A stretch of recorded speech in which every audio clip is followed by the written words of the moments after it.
विशेषतः या संदर्भात आता मोठ्या प्रमाणात इंटेलिजन्स गॅदर करणं हे काम आपण सुरू केलेलं आहे आणि इंटेलिजन्स बेस्ड कारवाई आपण करत असल्यामुळे मोठ्या प्रमाणात कारवाया चाललेल्या आहेत.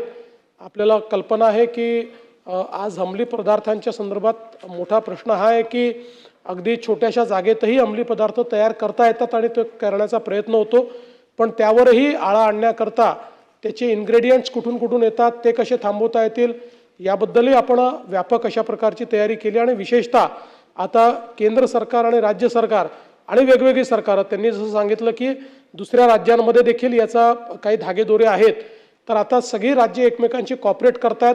आपण दुसऱ्या राज्यात जाऊन त्या ठिकाणी कारवाया करतो, दुसऱ्या राज्यातले लोकही आपल्याला इंटेलिजन्स देतात आणि त्यांना आपण मदत करून कारवाईमध्ये मदत करतो. त्यामुळे या संदर्भात आता मोठ्या प्रमाणात इंटेलिजन्स शेअरिंगही होत आहे. आणि सगळ्यात महत्त्वाचं आहे की आता कुठली केस पकडल्यानंतर पोलिसांना स्पष्टपणे सांगितलं आहे की नुसती ती केस चार्जशीट करून चालणार नाही, त्याचे फॉरवर्ड लिंकेज आणि बॅकवर्ड लिंकेज देखील शोधून काढले पाहिजेत. आणि एक गोष्ट त्यांनी जी सांगितली या गोष्टीमध्ये खरं म्हणजे हे माझं देखील मत आहे की जर एखाद्या अशा प्रकारची घटना होते आहे तर ती पोलिसांना माहिती पाहिजे, आणि जर ती माहिती होत नसेल तर कुठेतरी काही ना काही प्रमाणात हा इनकॉम्पिटन्स आहेच.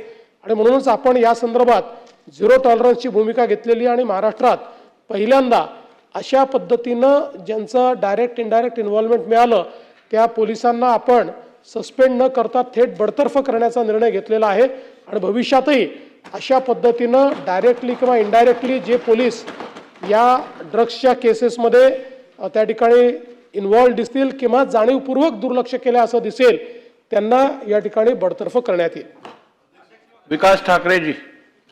अध्यक्ष महोदय, नागपुरातील अभ्यंकरनगर ते बजाजनगर चौक या भागामध्ये महानगरपालिकेने 20 कोटी रुपये खर्च करून एक वॉकिंग स्ट्रीट बनवली आहे. परंतु या वॉकिंग स्ट्रीटवर पूर्ण अवैध हे ड्रग्सचे लोक, म्हणजे VNIT कॉलेज समोर आहे, सुशिक्षित तरुणी तिथे राहतात, त्याचा उपयोग पूर्ण हे ड्रग्स विकणारे करून झाले. ते टू व्हीलरवर ड्रग्स घेऊन येतात, त्यांचे ठरवलेले ग्राहक असतात. जर कोणी ड्रग्स घेणाराही त्याला त्या सिगरेटमधनं ते आकर्षित करतात ना, असे व्हिडिओ ते त्या भागातले लोक पाठवत आहेत. तर माझी मागणी आहे मुख्यमंत्री साहेबांना की या भागात काही विशेष पोलीस पिकेटिंग करून काही तिथे एखादं चौकी उभारून, कारण की आपण ते केलं होतं चांगल्यासाठी की लोकांना सोय व्हावी, परंतु त्या ठिकाणी पूर्ण ट्रॅफिक जाम होतं आणि पूर्ण अवैध धंदे चालतात. म्हणजे 100% नसेल पण चहाची टपरी, पानाची टपरी अशा लागल्या आणि त्या ठिकाणी हे प्रकार चालले आहे. आपला एरिया तुमचा परिचयाचा आहे सगळा. आणि मला वाटते की या एरियातल्या तरुणींना वाचवण्यासाठी VNIT कॉलेजमध्ये देशातल्या अनेक ठिकाणून लोक विद्यार्थी शिकायला येतात आणि त्या व्यसनाच्या आहारी पडू नये म्हणून पोलिसांनी विशेष मोहीम करून तिथे, कारण की तिथे कोणाचाच कंट्रोल नाही आहे, गाडी जायला आणि तिथे मारापिटी, ड्रग्सच्या नशेमध्ये मारपीट, या सगळ्या घटना घडून झाल्या. तर माझी मुख्यमंत्री साहेबांना विनंती आहे की याच्यात विशेष लक्ष घालून आपण पोलिसांना निर्देश द्यावे की तिथे जर कंटिन्यू महिनाभर चेकिंग केलं तर हे सगळं उद्ध्वस्त होईल, अशी माझी मागणी. सन्माननीय विकासभाऊ ठाकरेंनी या ठिकाणी जे सांगितलं खरं म्हणजे माझा आणि त्यांचाच तो भाग आहे, त्याच्यामुळे त्या भागामध्ये जर कोणी असं काम करत असेल तर हे सहन करण्याचं कारणच नाही आहे. तात्काळ त्याचे आदेश देण्यात येतील आणि या संदर्भात एक मोहीम तिथे घेण्यात येईल आणि यापुढे जर अशा पद्धतीचा कुठलाही व्यवहार त्या ठिकाणी सापडला तर PIलाच जबाबदार ठरवण्यात येईल.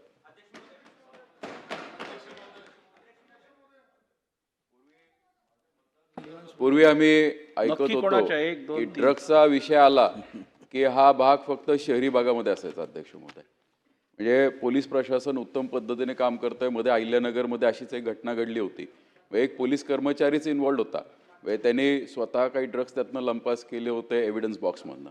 पण हे होत असताना अध्यक्ष महोदय खंत ही वाटते की आता हा विषय शहरापुरता मर्यादित राहिला नाही. माझ्या ग्रामीण भागामध्ये अनेक ठिकाणी एक मिनिट बघा, आपण गेल्या वेळेला ठरवलेलं की आपण जेवढं स्पेसिफिक राहायचं तेवढं स्पेसिफिक राहायचं.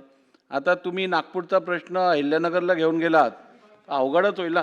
ड्रग्सचा मेनेज सगळ्या राज्यात थोड्याफार प्रमाणात कुठे ना कुठे आपल्याला दिसून येतो, परंतु आता स्पेसिफिक प्रश्न नागपूर संदर्भातला, आपण त्याच्यावर कॉन्सन्ट्रेट करू. माझा प्रश्न क्लब झालाय, एकत्रित क्लब केलेला, माझं नाव आहे त्या प्रश्नामध्ये अध्यक्ष महोदय. माझा मूळ अहिल्यानगरचा प्रश्न होता, तो त्याच्यामध्ये क्लब झाल्यामुळे इथे आलेला आहे अध्यक्ष महोदय. मग अशा वेळेस मूळ प्रश्न आहे त्याच्यामध्ये, मग काय करायचं आपण निर्देश द्या. कारण अहिल्यानगरचा तुम्ही पाहिलं तर माझं नाव आहे त्याच्यामध्ये प्रश्नामध्ये. तर अध्यक्ष महोदय, ग्रामीण भागामध्ये सुद्धा हे प्रश्न वाढलेत. माझ्या भागामध्ये देवदैठण परिसर आहे अध्यक्ष महोदय, आणि शिरूर बॉर्डर आहे, म्हणजे पुढे बाजूला नगर जिल्हा आणि पुणे जिल्ह्याची बॉर्डर आहे. तर अशा ठिकाणी मोठ्या प्रमाणावर तस्करी सुरू झालेली आहे अध्यक्ष महोदय, आणि हे प्रमाण ह्या बॉर्डर्सच्या शहरांमध्ये ऐवजी गावांमध्ये व्हायला लागलेलं आहे. तर याच्यासाठी नवीन काहीतरी एक टास्क फोर्स जशी आपण शहरासाठी केलेली आहे तसे ग्रामीण भागासाठी काहीतरी करावी अशी माझी विनंती. आपण काही करणार का? माझं आदरणीय मुख्यमंत्र्यांना एक विनंती आहे, कारण ग्रामीण भागामध्ये जर हे लोट आलं तर आपण थांबूच शकणार नाही अध्यक्ष महोदय. कारण तरुण पिढी अतिशय, माझ्याकडे इतक्या आत्महत्याच्या घटना वाढायला लागलेल्या आहेत, म्हणजे आठवड्यात 1 किंवा 2 आत्महत्या होतात, म्हणजे फक्त ड्रग्समुळे होतात. तर ह्याच्यासाठी आपण काय करणार आहोत ग्रामीण भागामध्ये हे रोखण्यासाठी? अध्यक्ष महोदय, या संदर्भात आपण केवळ शहरांकरता नाही तर केंद्र सरकारने सगळ्या राज्यांना एकत्रित करून 25/3/2022ला एक नार्को कोऑर्डिनेशन यंत्रणा त्या ठिकाणी त्याची पुनर्रचना केली, आणि मग त्या अनुषंगाने आपल्या राज्यामध्ये आपण 31 ऑगस्ट 2023ला अंमली पदार्थ विरोधी टास्क फोर्स ANTFची स्थापना केलेली आहे. आणि मागच्याच वर्षी आपण अधिवेशनामध्ये याच्या संदर्भात स्पेशल जे काही पदं आहेत ती पदं याच्याकरता निर्माण केली आहेत. आपल्याकडे पूर्वी काही विविक्षित जे कमिशनरेट होते त्याच ठिकाणी आपलं अँटी नार्कोटिक फोर्स असायचा, पण आता जवळजवळ सगळीकडे प्रत्येक पोलीस स्टेशनला अँटी नार्कोटिकच्या संदर्भातला आपला फोर्स आपण तो तयार केलेला आहे.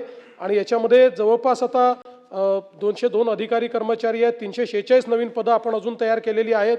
त्यामुळे सर्व जे काही युनिट्स आहेत त्या सगळ्या युनिट्समध्ये आपण ANTF स्थापन केलेलं आहे.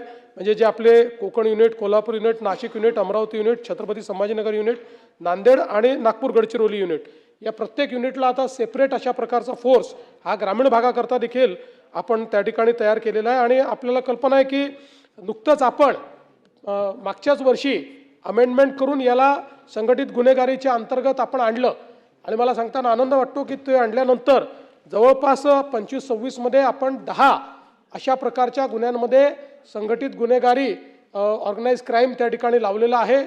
आणि कोर्टाने देखील म्हणजे न्यायालयाने देखील आपण जो हा निर्णय घेतलेला आहे या निर्णयाला पाठिंबा दिलेला आहे, किंवा तो जो आपण संघटित गुन्हेगारी जी काही लावली ती कुठेही त्यांनी स्ट्राईक डाऊन केलेली नाही. त्यामुळे आता या संदर्भात अतिशय कडक अशा पद्धतीचं काम आपण सुरू केलेलं आहे. आणि आपण जर बघितलं तर याचे धागेदुरे हे वेगवेगळ्या राज्यातच नाही आहेत, हे परदेशात देखील आहेत. परदेशातनं देखील आपण आता डिपोर्ट करून लोक आणणं सुरू केलेलं आहे. काही देशांशी आपला करार आहे, त्यामुळे तिथनं आपल्याला लवकर मिळतात. जिथे नाही आहे तिथे आपल्याला वेळ लागतो, पण कुठली केस सोडून द्यायची नाही, तर त्या केसचा पाठपुरावा करायचा, अशा पद्धतीनं आपलं काम चाललेलं आहे. प्रश्न शेवटचा प्रश्न घ्या नितीन. या सगळ्यावर लक्ष कायमच. लोकशाही मराठी ऐका, पहा, जागरूक रहा.